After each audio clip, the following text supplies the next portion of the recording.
Bien, estamos en este encuentro, cuarto simposio, tratando de que ustedes, desde todas las partes del mundo y especialmente de Argentina, puedan convocarse y puedan conocer nuestro patrimonio de América, nuestro patrimonio territorial. Y por ende, entonces, invito a todos ustedes a que reflexionemos en este taller, reflexionemos sobre nuestro patrimonio y vamos a tratar de levantar información respecto a lo que es el norte de Chile y su símil, su relación con el norte de Argentina, que es sumamente importante en este caso, ¿no? Así que vamos a comenzar entonces, vamos a levantar el PPT, ¿cierto? Y la he denominado esta patrimonio artístico del norte de Chile, aproximaciones en la identidad.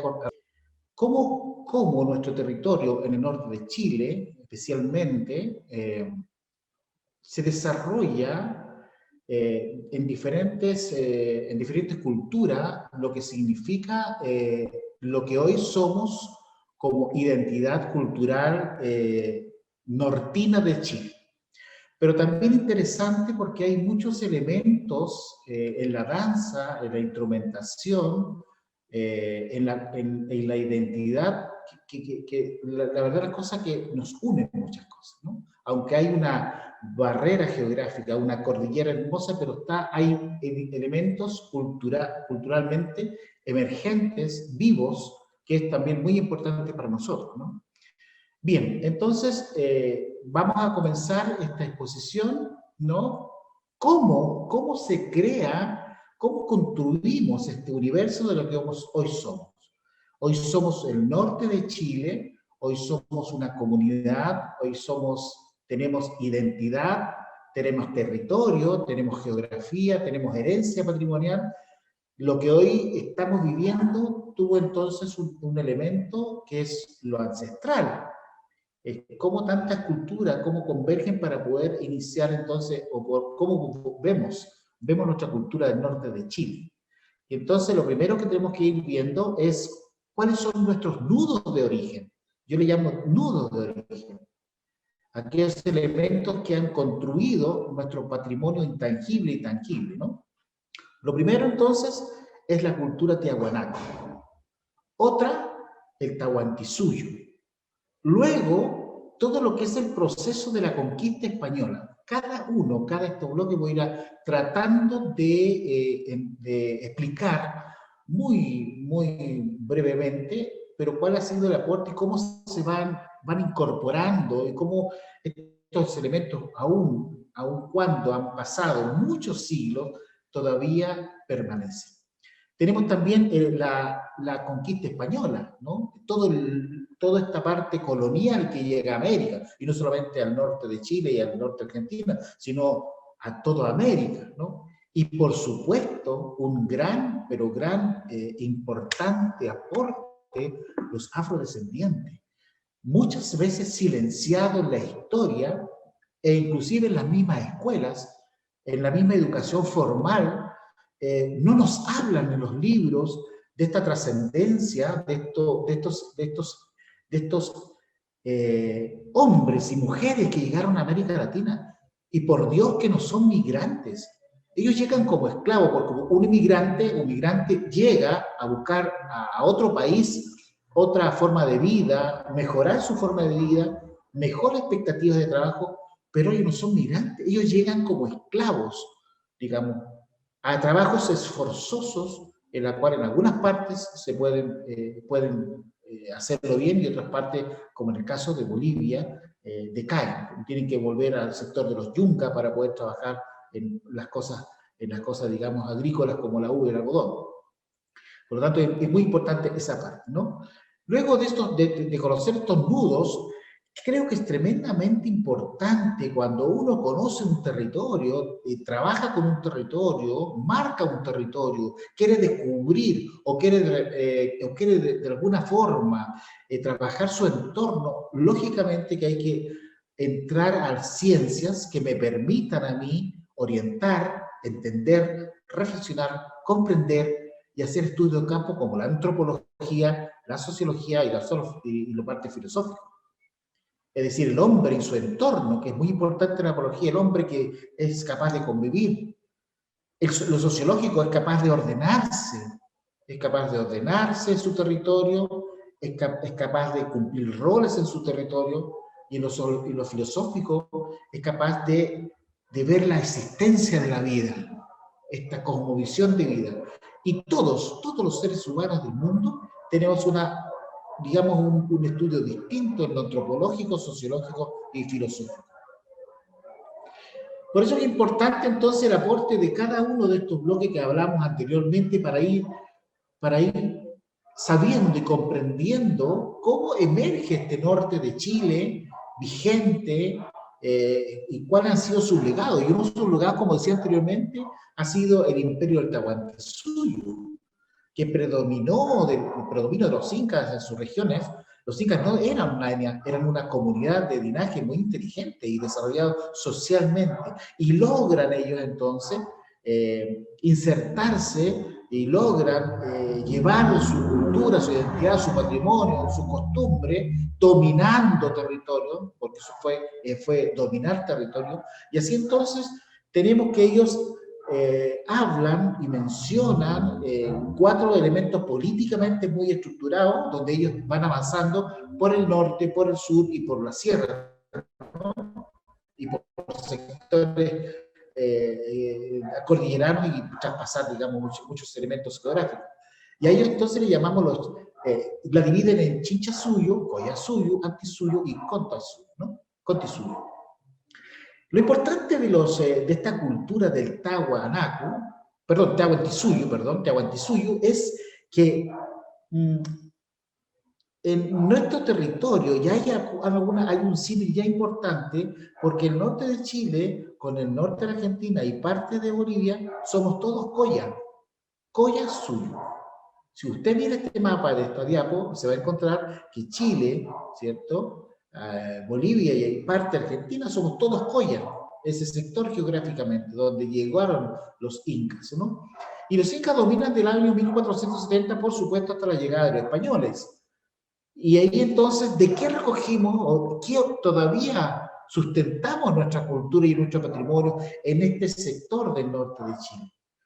Su organización social. Todavía tenemos ayllus, todavía tenemos comunidades, existen los caciques, existen, digamos, el tema, digamos, de la organización arquitectónica, ¿no? Donde todavía existen casas al estilo, digamos, de fortalezas, producto, digamos, del aporte de los incas. El sistema de terraza, la parte agrícola, aún todavía tenemos estos sistemas del aprovechamiento de las tierras de los cerros para poder hacer agricultura, y estos canales de regadío de una ingeniería extraordinaria todavía existe en nuestro norte. La ciencia, la física, la música, la danza, la lengua quechua, ¿no? Lengua quechua. Las ritualidades, como por ejemplo el corte de pelo, que esto es producto de una tradición quechua, de los incas, donde a los chicos antes de los 2 años le cortaban el pelo, o sea, había un ceremonial, y eso significaba entonces que la comunidad aportaba en ese momento, porque el chico o la chica a contar de los 2 años ya tenía algunos bienes productivos comerciales. Entonces a los 2 años se le cortaba el pelo, y cada persona que va a esa casa, porque todavía acá en Chile existe esa tradición, que va a la casa, hay una ceremonia, hay un libro de actas donde se escribe, y entonces cada persona va, ya sea con 2 yamos, 4 corderos, un trocito de tierra, semilla de papa, semilla de cebolla, telares. Entonces cada persona que va a visitar esa casa, entonces le lleva algo, y eso significa entonces que ya tenemos un chico o una niña, un chico especialmente que tiene bienes comerciales ya desde su infancia. Y esto es producto entonces de este legado de los incas. Ceremoniales, ceremoniales con rogativas, con acercamiento a las divinidades, ¿no?, ancestrales, como el sol, la luna, el relámpago, estrella, la tierra, el río, el agua, los cerros. Todos esos acercamientos a su entorno natural es producto también de esta expresión del Tahuantinsuyo, que es propio, digamos, de esta cultura que aún todavía perdura. Y para qué decirle la artesanía. Todavía tenemos mucha artesanía, telares, de lana, de vasijas de barro, etcétera, que aún los pueblos todavía mantienen. Cuando yo hablaba de estos 4 suyos, podemos también reflejarlo. Hay una bandera muy interesante que muchos grupos de agrupaciones folclóricas también la recogen y la llevan al escenario. Pero hay que entender de qué se trata, que es la famosa huipala. La huipala simboliza justamente los 4 suyos. Y debemos siempre la bandeja del medio de la huipala es la que de alguna manera señala en qué territorio estamos. Si vamos con el bandejón blanco al centro de la huipala, significa entonces que es el Cuyazú, y que entonces territorio entre Chile, Argentina y Bolivia. Si tiene el bandejón del medio verde, estamos Perú, Bolivia, Ecuador y Colombia, que es el Antisur. Si estamos, digamos, en el rojo, es el Chincha Suyo, que es Perú, Ecuador, y si estamos en el franja amarilla, que es justamente el territorio del Cusco hacia la costa, que es el color amarillo. Por lo tanto, es importante también saber la simbología de este tipo de elementos que son muy emblemáticos. Hoy día la comunidad, para los que nos escuchan de otros países y especialmente de Europa, forma parte de insignias políticas. Hoy día la gente marcha con esta bandera arraigada a pueblos originarios, donde justamente se proclama, digamos, una sociedad mucho más comprometida con los pueblos originarios. Y por eso que esto también es importante que yo lo señale, porque sigue siendo muy emblemática esta bandera. Bueno, el Huiracocha, creador del universo, que estamos ya el aporte de la otra cultura, que es el Tiahuanaco.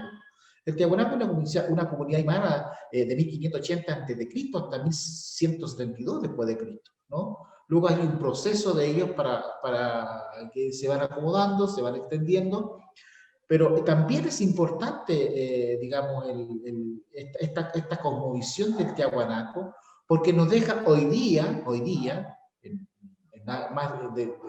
tiempos del año 2000, todavía mantenemos una lengua aymara materna. Sus cantos, sus danzas, la instrumentación, la extensión territorial, cómo va avanzando desde los núcleos, desde los ayllu, ¿no?, especialmente los sectores de la comunidad de Lupaca, del Titicaca, cómo van desplazándose, llevando su cultura, su economía basada en la agricultura, el calendario agrícola, donde hay fechas de lluvia, donde hay periodos de que la tierra repose, y ya decimos no tierra, decimos Pachamama, ¿no? Que este elemento tan bendito, tan importante para la comunidad aymara, que es la Pachamama. Hay momentos de descanso, hay momentos de producción, hay momentos de sembrío, hay momentos... Es tan así que, por ejemplo, hay instrumentos, o la nata, cuando estamos celebrando a nata, y quiero en este caso mencionar qué significa la nata. La nata debería ser el contexto lingüístico en el cual se mueven los pueblos originarios. Para los pueblos originarios existe el carnaval, porque el carnaval es un lenguaje occidental. La nata significa tiempo de alegría, tiempo de lluvia, tiempo de vida. Es decir, como está lloviendo entre parte de febrero y comienzan en diciembre la lluvia en estos sectores de los Andes, Entonces es tiempo de alegría, es tiempo de lluvia, es tiempo de celebrar, ¿no? De chayar, ¿no? Y ahí entonces hay danzas, ritualidades, hay que preparar los llamos en diciembre, hay que florearlos, hay que adornarlos, hay que quererlos, darle cariño, porque todo es así, todos en ese contexto, en esta comunidad, sobre todo en la cultura aymara, nos da una tremenda lección de ser solidarios, no solamente entre el parentesco familiar, sino también ser solidario en su contexto, digamos, con su entorno, con la naturaleza. Yo respeto el río, yo respeto esa casa, yo respeto a ese animal, yo respeto esa tierra, yo respeto a ese Malpu, a ese cerro, al Tata Inti, etc. Porque son los que nos dan vida, entonces son respetuosos. Y en cada momento hay respeto, lo que vamos a ver más adelante, lo que significa las ritualidades. Y en este calendario agrícola, entonces, asoman como, por ejemplo, en tiempos de lluvia, en tiempos de anata, anata significa que el ciclo del mundo, del universo, el ciclo del universo hay lluvia, por lo tanto, lluvia trae vida. Trae vida para los animales, las plantas van a crecer, al crecer los animales va a haber lana, va a haber artesanía, es todo un ciclo. Entonces ahí tenemos que entonces celebrar esto de la anata. Y en tiempos de anata, por supuesto, hay música. Y la tarca, que es un instrumento aerófono de boquilla simple, es momento de tocarla, de ejecutarla, porque tiene que cantarle, tiene que sus sones, su sonoridad está ligada a la lluvia.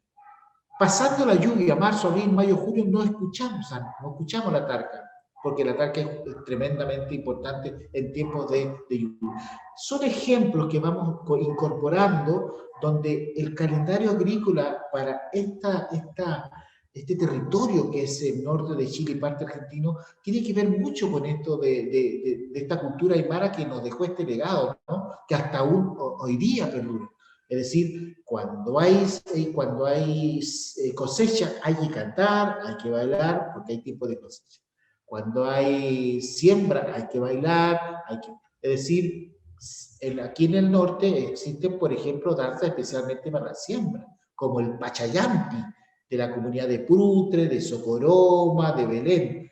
Pachayampi, yo bailo, canto, en algunos versos en aymara, con acordeón, con guitarra, sembrando, trabajando en lo que es lo utilitario.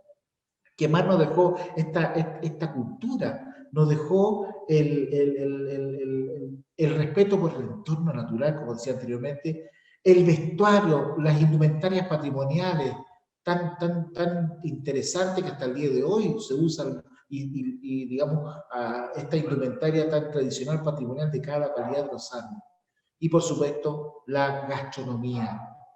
Y ahí tenemos algunos elementos de nuestro territorio, de Chile, en lo andino. Es decir, cuando uno ve este tipo de indumentaria o vestuario, significa inmediatamente lo clasifica en su entorno andino altiplánico. Aquí estamos viendo lugareños, pobladores, comunidades que son especialmente muy cercano a la cultura aymara y muy cercano a la cultura andina. Entonces, a mi izquierda tenemos una lija chilena, con lana de alpaca, con lana de llamo, con sus colores, una faja chilena, abajo 3 mujeres con su axo, o con su axo, ¿no? O anaco, con sus chalas, con su sombrero, porque digamos, trabajan en la agricultura, ¿no? Son campesinas, están en la cosecha y la siembra de la quinoa, están en la siembra y la cosecha de los elementos que le entrega la Pachamama. Estamos sobre los 4.000 metros sobre el nivel del mar. Es una zona muy alta, donde tienen ciertos elementos, pero la quinoa es lo más importante. Después, al otro extremo, estamos justamente, como decía, los floreos de llamo, nuestras manifestaciones altiplánicas, vivas, vigentes. Está también la celebración, la ceremonia, el ritual del retorno del sol, ¿no? Que también se celebra para el 21 de junio de cada año, donde la comunidad aymara y los pueblos originarios en nuestro país celebran esta alegría de que vuelve el sol, vuelve la energía, vuelve la vida. Eso para ellos es muy importante. El Max Mara, año nuevo. Un año nuevo es un año importante porque hay retorno al sol, y al retornar al sol, como decía, hay vida. También tenemos nuestros luthieres, ¿no? Los que construyen los instrumentos, estos elementos, como la mandolina, que vamos a ver más adelante el aporte de los colonizadores. Y al centro, por supuesto, un cultor de sicuri, con su instrumento de caña, de aerófono, donde también tradicionalmente aún lo tenemos y que son parte de la cultura aymara. Entonces, esto lo simbólico territorial que decimos, bueno, ¿qué es folclore andino? ¿Cuándo es folclore nortino? ¿Cuándo es un folclore local? Y yo hago la diferencia en estos tres elementos, en lo territorial, en lo geográfico, en lo patrimonial, pero también en los usos y costumbres de cada localidad, ¿no? ¿Cuándo es folclore andino? El folclore andino es una franja súper interesante territorial donde usufructúan varios países como Argentina, Bolivia, Chile, Perú, Ecuador, parte de Colombia. Ahí tenemos un folclore andino. Ahí tenemos un patrón cultural, un bien cultural, donde, por ejemplo, a nuestra mano derecha existen, ahí tenemos tres instrumentos, o varios instrumentos. Un charango, una quena, sicuri, o zampoña, o laquitas, y pezuñas de animal. Ahora, estos instrumentos yo los denomino andinos, porque usted lo puede observar en el norte de Argentina, en el norte de Chile, en Bolivia, en su parte de cordillerana, al sur de Perú y en Ecuador. Es decir, son bienes culturales andinos, no tienen un patrón de país territorial definido, sino transitan por todos los Andes en forma, digamos, horizontal. Y súper importante eso. ¿Y por qué transitan? Porque, como decía anteriormente, los aymara y los pueblos originarios fueron también nómadas, o sea, avanzaron mucho en los territorios, llegaron muchas veces, y no solamente en lo musical, sino también por producto del comercio. Los famosos, digamos, acá le llamamos nosotros trueque, el trueque, es decir, tú me das algo, yo te entrego algo. En este caso, llevaban la carne de los caméridos, por ejemplo, o de la costa llevaban marisco, pescados, y de otras zonas traían otros alimentos para que así también en forma, digamos, súper importante, la gente podía hacer estos intercambios que se llamaban trueques. Entonces, cuando hablamos de folclore andino, es que usufructúan varios países de esos elementos culturales artísticamente. Otro elemento puede ser el huayno, por ejemplo, que se baila en Perú, se baila en Bolivia, se baila en Chile, se baila en Argentina. El huayno es una danza que lo podemos ver en cualquier parte de estos países. Es decir, insisto, son elementos que van transitando en muchos países, tienen una muy relación y por supuesto que en lo local también tienen algunos elementos que lo hacen distintivo, ¿no? ¿Cuándo es el folclore nortino? Cada país tiene un folclore. Entonces, en ese sentido, la parte local, territorial, lo vamos a tratar de ubicar en un sector fijo de cada país. Es decir, en este caso, Argentina tiene un folclore del norte, donde emerge, ¿no es cierto?, esta cultura de Humahuaca, esta cultura de Jujuy, de Salta, donde esos elementos entonces transitan lo que llamamos folclore nortino. En el caso de Chile, tenemos tres regiones muy bien definidas del folclore nortino, que sería Arica, ciudad de Arica, con la región de Arica-Parinacota, la región de Tarapacá, donde yo vivo, que es Iquique, la ciudad principal, capital, y la región de Antofagasta, cuya capital es Antofagasta, ¿no? Entonces, Si hablamos de folclore nortino, nos referimos en nuestro país a estas tres regiones.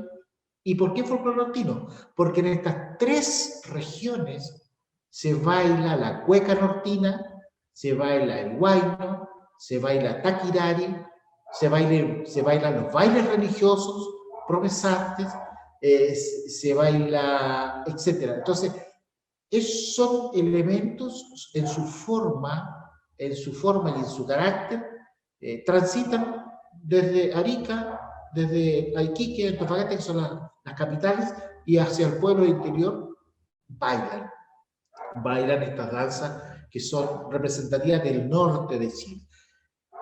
Lógicamente, vuelvo a recalcar que con su forma y estilo carácter territorial, porque tenemos vestuario que también no lo vemos en la tercera región, ni en la segunda, ni en la primera, si es que hacemos el símil entre regiones, tienen elementos lógicamente que la identifican. O sea, yo puedo perfectamente saber cuando una persona, una pareja baila del altiplano chileno, como una persona que baila de la zona precordillerana chilena.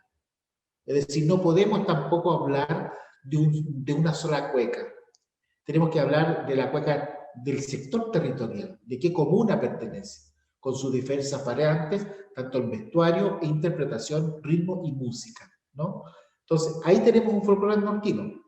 Y luego hacemos otra bajada mucho más central, que es el folclore local. Y es un folclore que emerge solamente de una localidad, de una comunidad, y que no se va a repetir en otra región, menos en la franja andina. Entonces, ahí tenemos, por ejemplo, en este caso, hay un cuadro que hay una danza que se llama Pachayampi, que es justamente de Putre, sector Putre, es decir, usted no lo va a ver ni en la región de Tarapacá, de Iquique, capital Iquique, ni tampoco lo va a ver en la región de Antofagasta, capital Antofagasta. Es decir, lo va a ver solamente en la región de Arica, Parinacota, y en algunos pueblos muy específicos.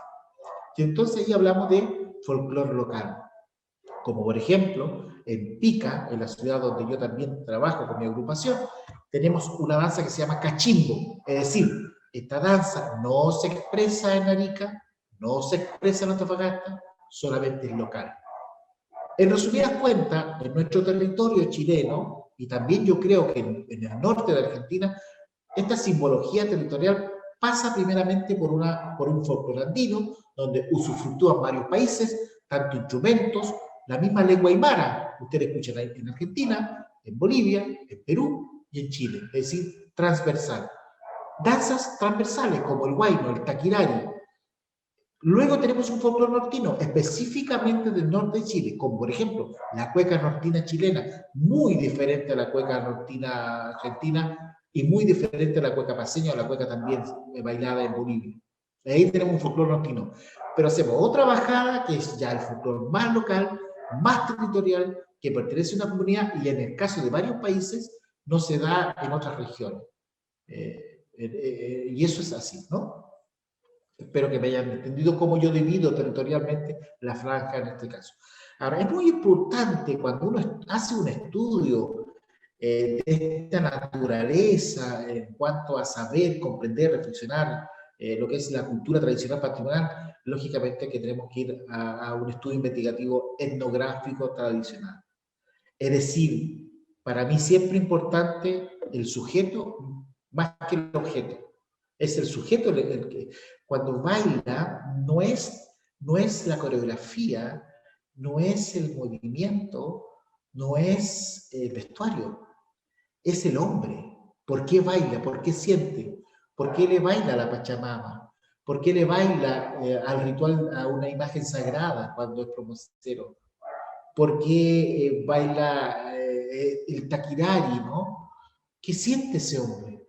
¿Qué va detrás de eso? Entonces, por eso es importante en los estudios de investigación del folclore la línea de la etnografía como ciencia, ¿no? Para poder aplicarla, pero importante trabajar con el sujeto y su entorno, es decir, no solamente el baile, sino hay que ir a la comunidad, hay que buscar, digamos, esta comunidad viva, esta comunidad en la cual se expresa en determinadas fechas y que además tiene un legado, y ese legado hay que estudiarlo, hay que entenderlo y comprenderlo como yo lo veía anteriormente, ¿no? ¿Cuáles son los anillos que realmente transitan en este territorio. Lo patrimonial, lo histórico, el sincretismo y lo territorial. Estos son los tres elementos súper importantes, muy importantes, ¿no? Por eso que se ha regado mucho el folclore del norte en nuestro país, del norte, porque hay un patrimonio histórico, un legado súper importante. Hay un territorio que se ha mantenido vivo con las comunidades. Y el sincretismo, o sea, la unión de cómo se une el sincretismo, es decir, cómo usted entiende que va a una iglesia donde va cantando yo como comunero, como alférez, como cacique, como alférez de una fiesta, entro a la iglesia, le canto a la imagen sagrada, eh, hago los cánticos religiosos y luego salgo y tomo un llamo blanco y le corto el cuello, hago una vilancha, hago una pagua, hago una chalta y hago rituales. O sea, es decir, cómo se une el sincretismo, es decir, la cultura no tradicional y la cultura occidental y se unen, ¿no? Se unen en esta... cómo el hombre es capaz de respetar estos elementos de la religión católica, de la evangelización, y luego de eso también es capaz de adorar, respetar la Pachamama y pedir permiso para una ritualidad. Entonces, ahí estamos hablando de la cosmovisión, lógicamente. Una cosmovisión muy profunda, una cosmovisión que es lógicamente muy...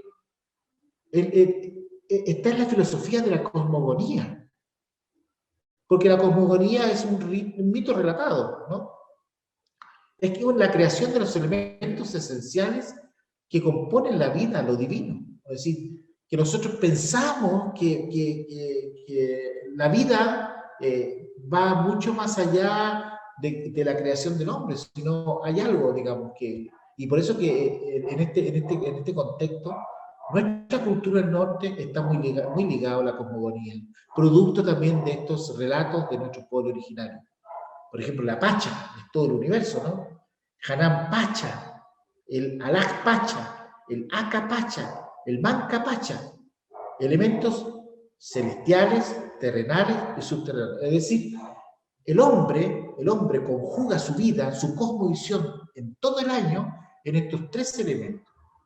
El Alaj Pacha, todo el mundo celestial, donde habitan las estrellas, los truenos, el sol, la luna, el arcoíris, todo tiene elementos que se traducen en algún diálogo con el hombre. Tiene que ser así.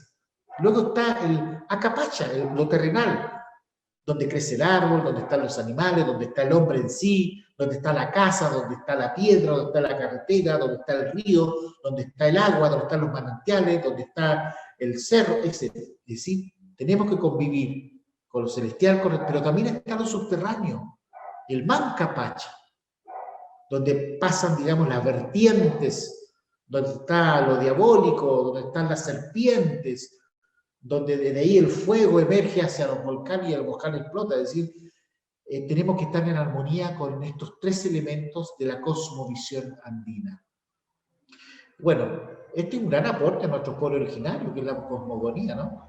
Es el comportamiento del universo, y ahí lo podemos decir entonces en este dibujo, cómo ellos se ordenan, cómo los pueblos originarios se ordenan en este mundo, tanto celestial, terrenal y lo debajo de lo terrenal, ¿no? Cómo son capaces de convivir, de compartir y de estabilizar en plena armonía una tradición. Y ahí vienen los cantos, las danzas, la música, las ritualidades, el respeto hacia este universo, ¿no? Ahora yo quisiera hacer un análisis morfológico que también lo podemos ver en la danza. En este caso hay una danza que nosotros la tenemos del año 1957 adelante, como las diabladas, ¿no? Llegaron producto desde Bolivia, su origen es boliviano, llegan desde Bolivia como parte de un intercambio cultural a la ciudad de Iquique y se afianzan acá, y luego de eso comienzan entonces, a la gente le gustó mucho en Iquique la diablada y nacen las diabladas para ir a celebrar los 16 de julio a la Virgen de la Tirana. Estoy tratando de hacer un esbozo muy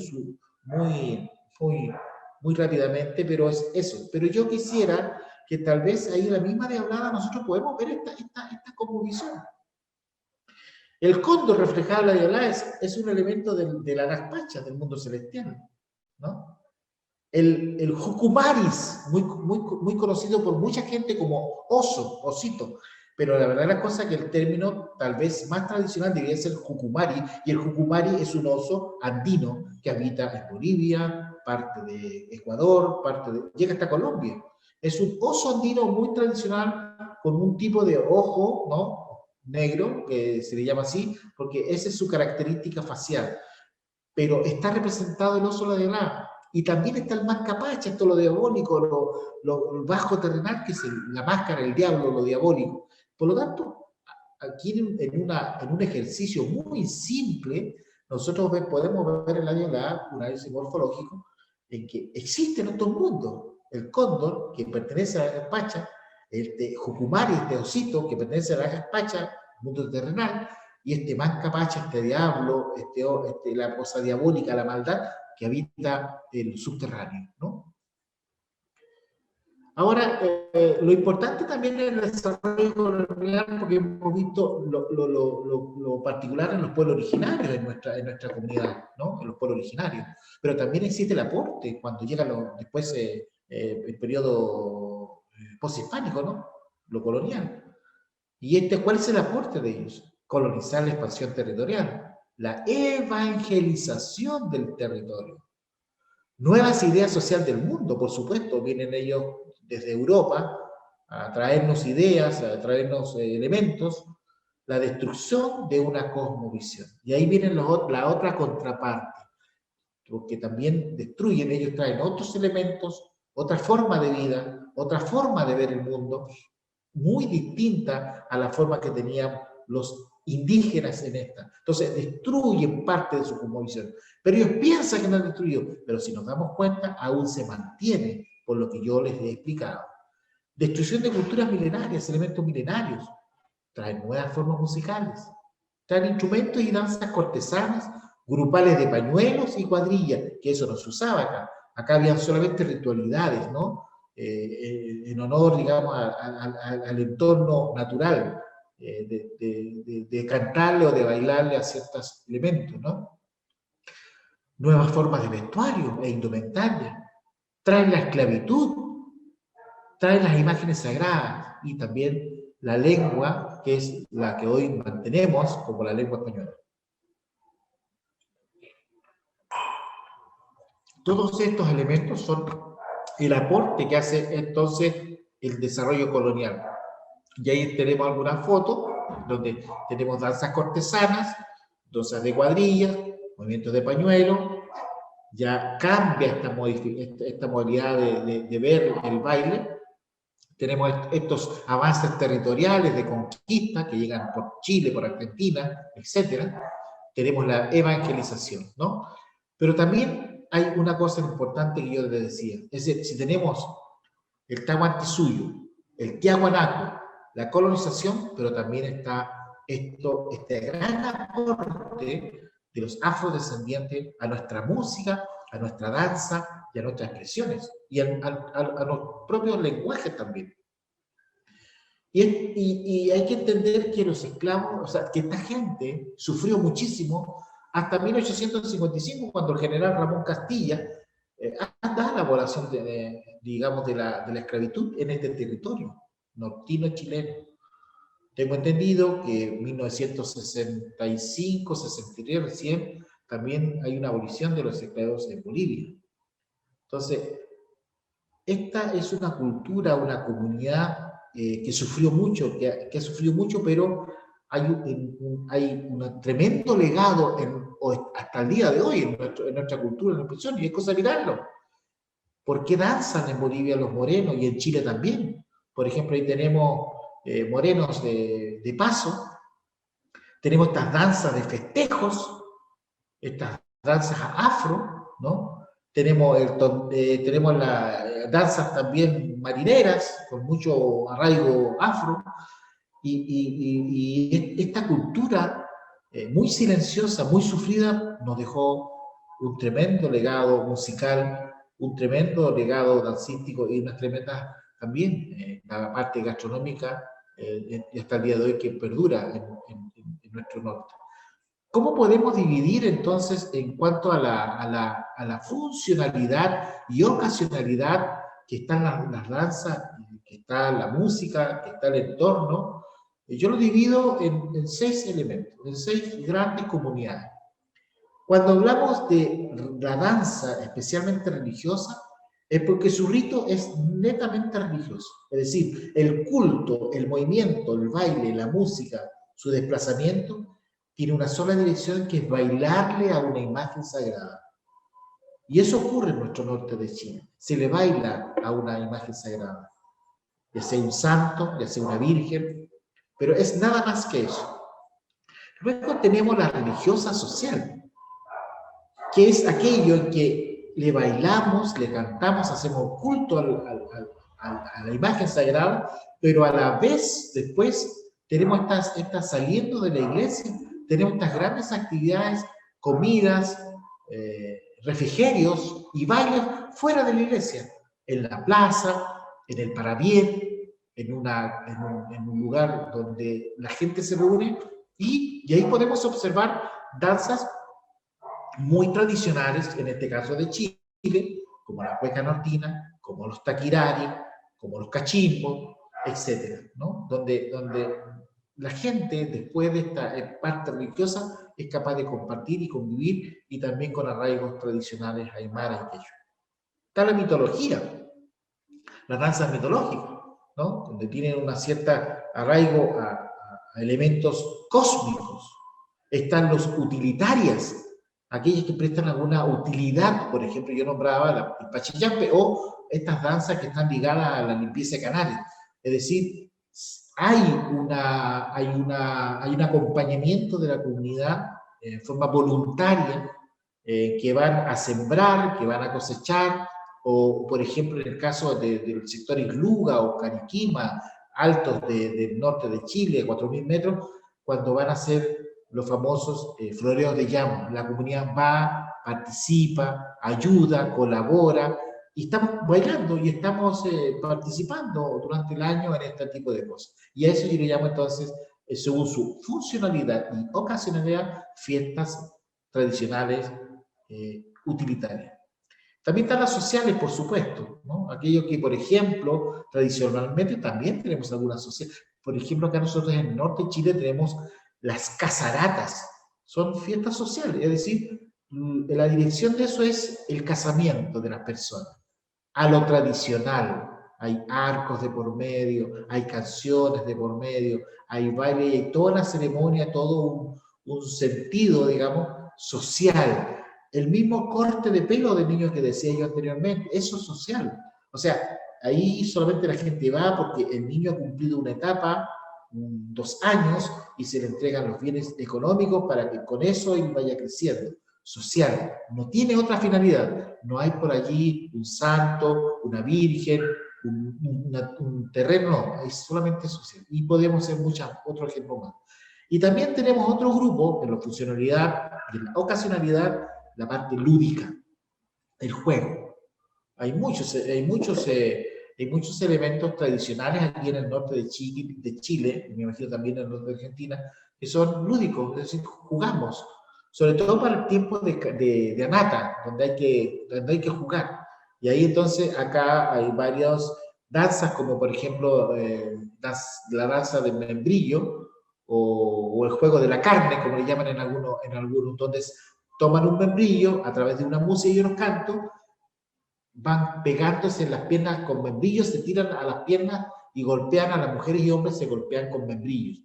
En otros lugares toman el membrillo con una onda y juegan a pasar desde el lugar donde tú estés parado, miran el campanario, donde están justamente las campanas de la iglesia, y tratan de pasar el membrillo por esos orificios que justamente le dan la sonoridad a la campana, pero para pasarlo al otro lado de la iglesia.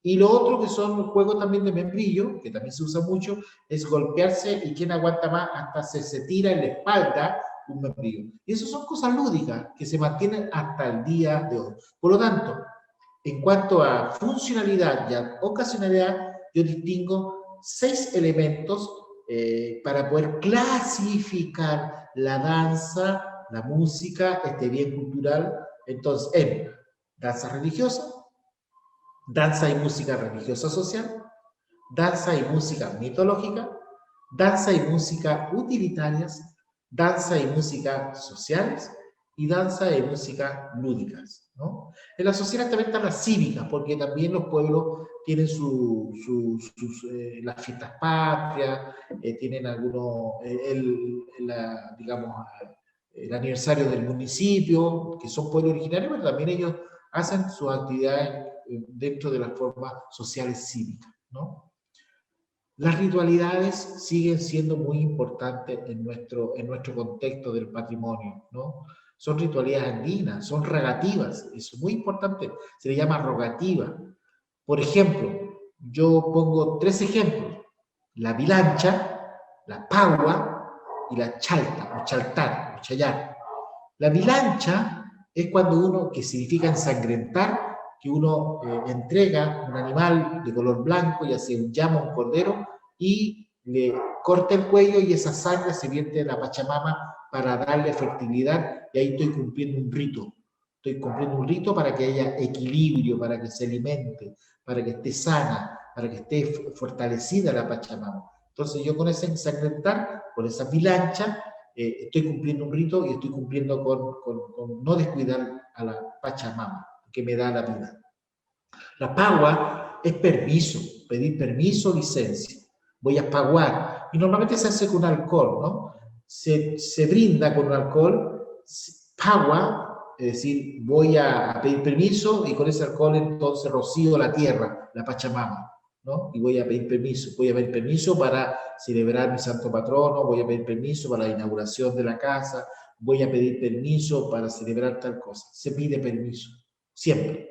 Y ahí entonces estamos en una pagua, porque es una licencia que uno se permite dar y compartir con el universo, con el cosmos, con esta cosa tan importante como la cosmovisión andina. Y la chaltar es rociar coca, incienso, agua, a las flores, a cualquier elemento. Si yo quiero hacer una chalta a los instrumentos, a una comida como la calapurca, a una pieza, al vestuario que voy a usar yo para bailar, etcétera, eso es chaltar, ¿no? ¿Cómo entonces en lo geográfico vamos determinando nuestras expresiones folclóricas en el norte de Chile? Lo altiplánico hasta bajar a las ciudades costeras. Es decir, se produce con mayor arraigo, más pueblo originario, más patrimonial, más andino, más aymara quechua en los pueblos altiplánicos. Luego hacemos una bajada precordillerana, donde ya hay más influencia de la ciudad. Quebradas ya también un poco de influencia, va cambiando la música, va cambiando la danza, va cambiando el vestuario. Valles igual lo hace. Y en cada estrato geográfico, en cada zona geográfico-territorial, encontramos música, danzas, expresiones que son distintas y son distintas. Ahora, todo esto, todo este sistema, ¿no?, de la cosmovisión, de la música, por qué se baila, por qué se expresa, por qué digamos, tengo tanta cercanía, por qué tanto respeto, porque es el suma camaña, vivir feliz, vivir en equilibrio, estar en equilibrio. Y ahí tenemos entonces estos ritos, por ejemplo, me acuerdo ahora, el caso que es muy particular en el norte de Chile, yo creo que también ha llegado a Argentina, los tincus. Los tincus, que significa, digamos, que es una danza de ritual, ¿no? Es muy importante en la zona, especialmente en el sector norte de Bolivia, específicamente Macha, sector de Potosí, donde las culturas y la gente, las comunidades se juntan, ¿no?, para rendir culto a la Pachamama y a los animales, ¿no? Entonces hacen su rogativa a los tincus. Quiero también decirles que la danza tinku como expresión es una danza contemporánea de 1982-83. y se crea para ir a venerar a la Virgen del Socavón. Por lo tanto, Tincus, como danza expresiva, no es patrimonial. Es una expresión popular, urbana, creada como con esos fines, y después se creó con fines artísticos, porque los Tinku,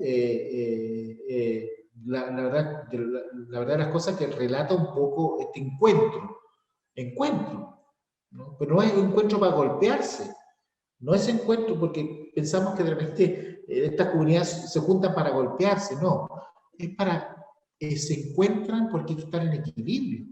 Los que viven arriba, los que viven en el centro, los que viven abajo de esta comunidad Ayu, sector de Macha, tienen que en algún momento juntarse para que haya equilibrio entre ellos. Es decir, es tan así que si yo estoy peleado con una persona de una comunidad con otra de otra comunidad, tengo que en algún momento estar en equilibrio, tengo que estar en paz con ellos, porque me voy a juntar en algún momento de la vida. Y ahí se junta entonces la gente, pero no es para juntarse para pelear, sino es para estar en equilibrio y además también para darle gracias a la Pachamama, porque mayo es tiempo de descanso de la tierra, ¿no? Y se juntan para esta fiesta de las cruces. Entonces, ahí tenemos entonces un elemento súper importante porque es una danza conocida, perdón, un ritual. Quiero que entiendan, el Tinku, que es encuentro, ¿no? El Tinku, es una danza, es un ritual que se realiza para, de alguna forma, estar en equilibrio con la tierra, con el cosmos, con los animales, con la Pachamama. Pero ¿cómo le damos equilibrio? Cuando yo soy capaz de que mi sangre sirva a la Pachamama en tiempos de descanso como abono para la fertilidad de ella, ¿no? Y luego de eso se crean en el año 1982-83 estas danzas Tinku, que la conocemos como danza, que no es tradicional, que no es un patrimonio, que son danzas recreativas, creativas, urbanas, populares, y que toman esta danza, esta creación toma pasos, zapateos, por ejemplo, de la tonada potosina, alguna música de Quinza Temple, que son música de charango metal, y también la marcha de Hula Hula. Es decir, hay varios elementos ahí y se crea esta danza, hoy día muy popular en nuestra América y en el mundo, porque ha traspasado fronteras. Espero que la haya quedado clara, pero en ese contexto, la ritualidad del Tinku justamente busca el suma camaña, vivir feliz, vivir en equilibrio, estar en equilibrio con el entorno, con su gente, con las comunidades, etcétera, etcétera, ¿no? Y en cuanto a nuestra geografía, aquí yo les puedo decir, por ejemplo, cuando yo hablaba desde los altiplanos hasta la costa, en el altiplano podemos encontrar todo este tipo de manifestaciones, como por ejemplo, el floreo de llamo, anatas andinas, santos patronales, la danza del taquirari, danza ceremonial del sicuri, danza tradicional del Ichiguayo, que son músicas que tú puedes bailar con ellos, huaynos, cuecas, tarqueadas, vilanchas, paguas, charcas, que son rituales. O sea, todos estos elementos tú los puedes encontrar observando las manifestaciones que también se transitan mucho en la comunidad de Argentina en el norte. También vemos tarcas, también vemos sicuri, también vemos cuecas, también vemos taquirari, carnavalitos. Después bajando más encontramos cuecas, taquiraris, y encontramos un elemento que es el vals, la cumbia, la misma que uno entiende como Colombia, pero aquí llegó y como que se arraigó y se regionalizó la cumbia y se baila de una forma muy distinta a la colombiana. Tiene su propia forma y carácter la cumbia acá en el norte de Chile. Las fiestas los santos patronos, las danzas locales, aquí en la precordillera encontramos cachiguas, tolcas, anatas, el pachayampe, la limpieza de canales, la pagua, es decir, pachayampe y limpieza de canales no lo vamos a encontrar en los Andes, lo vamos a encontrar en este territorio. La danza de Ancuña, que es una especie digamos, de despedida, ¿no? Juego de membrillo, culiculí en Arica. Todas estas son danzas que se van un patrón enorme patrimonial de mucha riqueza. Las cuecas en quebradas, tenemos cuecas, taquirari, cumbia, vals, cachimbo, aparecen otros nombres, otras danzas, bailes religiosos, danzas locales como cacha, tolcagua, ruedas, carnavales, limpieza de canales, paloma, cañaveral. Si ustedes se han dado cuenta, si bien es cierto, tal vez en algún momento uno piensa y ve que es casi lo mismo, no es lo mismo, porque aquí uno va dependiendo de la zona territorialmente o de la comunidad donde se ve el vestuario, se ve los instrumentos y va a depender de eso. O sea, no podemos generalizar como por ejemplo decir vamos a hacer un Pachayampe del norte de Chile, porque en el norte de Chile, si decimos norte de Chile, estamos pensando en Arica, Antofagasta y Calama, y Antofagasta y Tarapacá, y eso no se da en el norte de Chile. Yo pienso y considero en el tema de la etnocoreología, de la musicología y sobre todo en esta ciencia de la etnografía que hay que respetar los cánones territoriales. Es decir, voy a bailar una cueca de tal localidad que queda en el norte de Chile, pero no generalizar que todos en el norte, porque no todas las cosas se bailan. Es decir, en nuestro norte chileno, en nuestro norte, es muy variado. Es tan variado que hay cosas que se bailan solamente en una región y ya no se bailan en otras regiones. El vestuario también es muy distinto. Entonces, el énfasis es que además son danzas que en su forma y carácter están vigentes comparado a otras geografías de nuestro país. Aquí el 99% de las danzas y de los elementos patrimoniales son vigentes, es decir, en cualquier año, según el calendario agrícola, usted lo puede ver. Y seguimos con Pampa y Oasis, se destacan algunas cosas muy importantes, y en la ciudad preferentemente tenemos los bailes religiosos, la celebración, que son los bailes religiosos que se preparan para después subir, digo yo, a 1500 metros sobre el mar, a 1800 para ir a venerar a la Virgen, a un santo y sube la gente. En este caso mencionamos nosotros subir porque estamos subiendo en altura, ¿no? Eso, más que nada. Y en cuanto a la música, tenemos coreografías grupales de pareja, tenemos instrumentos aerófonos, membranófonos, cordófonos. Por ejemplo, aerófonos, tenemos la zampoña, y es muy fuerte en esta región las bandas de bronce. Acá toda la música fluye en bandas de bronce, fluye en laquitas o sicuri, como le llaman los argentinos, o también en Bolivia. Pero hay muchos instrumentos aerófonos, los lichiguayos, que también son de aerófono, las laquitas, los sicuris, las bandas de bronce que comienzan por los años 30, 40, en todo este movimiento de la chilenización, de incorporar gente del ejército a las bandas, donde también los aymaras se incorporan a la banda y después van a sus pueblos y le enseñan a tocar.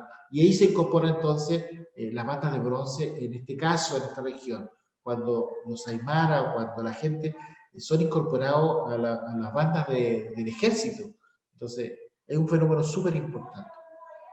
Cordófono, como charango, mandolina, son elementos muy, muy usuales acá. Los modos son menores y mayores, pero mucho arraigados a lo que son los modos menores, y pentáfona, por supuesto. Las construcciones son de caña y lana de alpaca, que son trenzados, por lo menos en cuanto a la construcción de la zampoña, de los lichiguayos, las quenas y los sicuri. Y las formas, como habíamos visto, ahí existen las formas ceremoniales, rituales, religiosas y populares.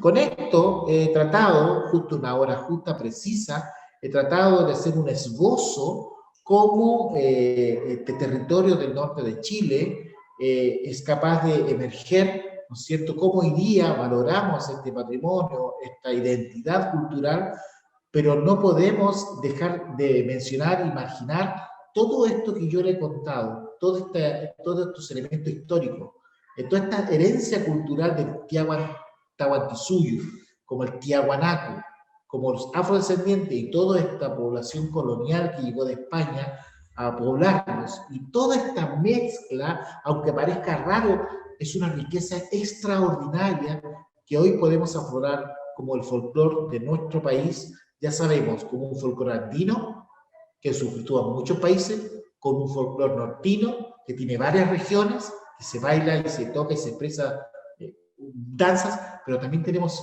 las localías, lo local, que efectivamente emergen de estos pueblos, de estas comunidades que practican algunas danzas y algunos rituales y ceremoniales.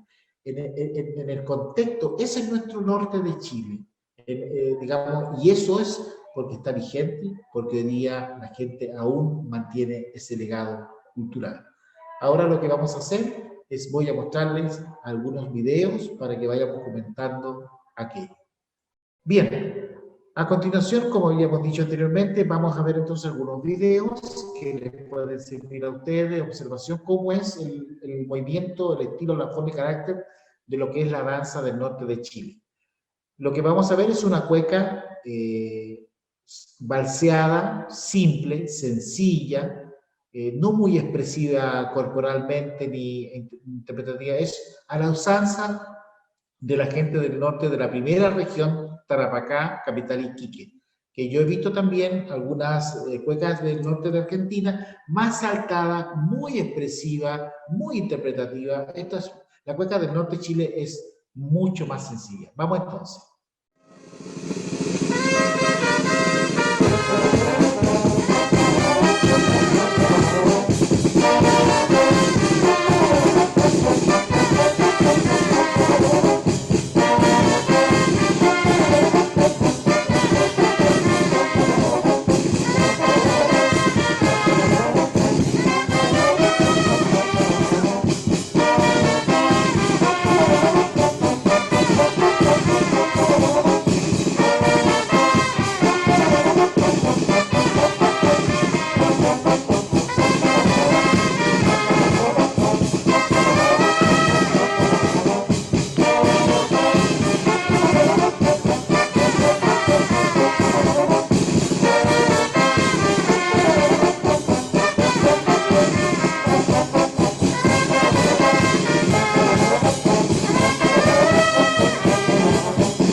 Bien, ahora vamos a ver el segundo video que nos va a relatar un poco lo que significa danza de la vara, que tradicionalmente en Argentina lo conocen como danza de la cinta.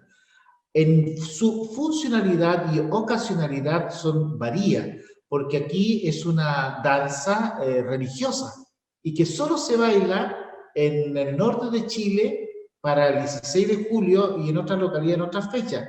Y la característica que tiene esto que solamente bailan mujeres y se baila danza de la vara, ¿no? Entonces, vamos a ver el siguiente video que significa danza de la vara y que en Argentina le llaman danza de la cinta, pero que tiene su misma estructura en bailar con cintas de colores sobre un mástil.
Bien, el siguiente video que vamos a ver ahora es una danza muy particular que también nos une. Ya tenemos la danza de las cuecas, tenemos la danza de las varas y también tenemos ahora otra danza más que es el taquirari. Vamos a ver cómo, en un primer video, cómo se baila el taquirari en el norte de Chile y luego vamos a apreciar el símil, cómo se baila este taquirari en el norte de Argentina.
Luego de haber disfrutado estos taquirari que son muy alegres, muy divertidos, también nos llama mucho la atención la otra forma, carácter y estilo de la danza en los huaynos.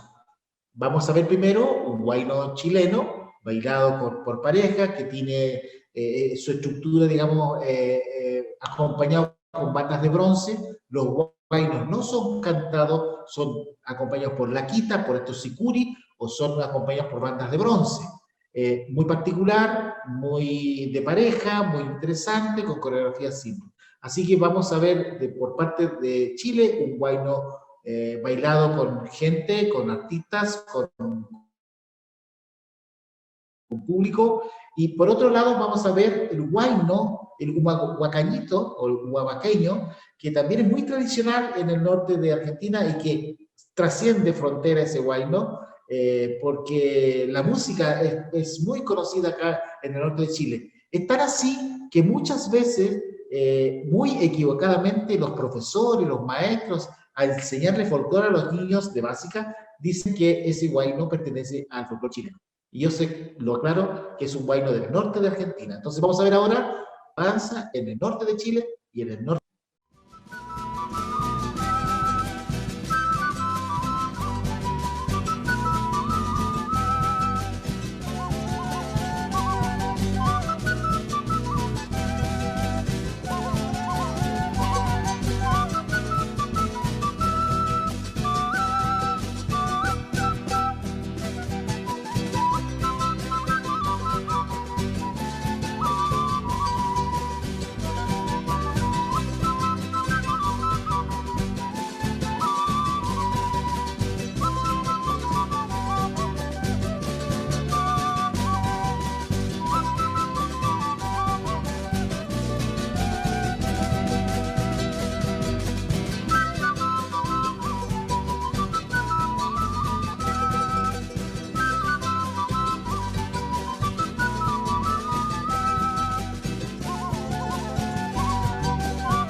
Bien, en estos elementos y en estas danzas que hemos visto bailar, tanto la cueca como el taquirari, como esta danza llamada aquí la vara y ustedes las cintas, más el guay, ¿no? Creo que hay algunos elementos que nos unen, los pueblos de Argentina y de Chile. Y podríamos dar muchos más ejemplos, pero por honor al tiempo, a la prudencia de esta charla, de este conversatorio, quiero decirles que hay muchas otras más riquezas, hay cantos, hay pastores también que se bailan para la fiesta de Navidad, que se rinde culto al Niño Dios. También hay en el sector de Humahuaca, del sector del norte de Argentina, que también tradicionalmente lo acostumbran a hacer. Ha sido un tremendo placer haber participado. Muchas gracias a los organizadores de este cuarto simposio, digamos, del folclore general, diríamos, porque esto une fronteras, pero hablar de folclore es enriquecer la cultura, enriquecer y volvernos a encontrar en las emociones como seres humanos. Muy agradecido, muchas gracias, Iván Guerra Olmedo, desde Iquique, Chile.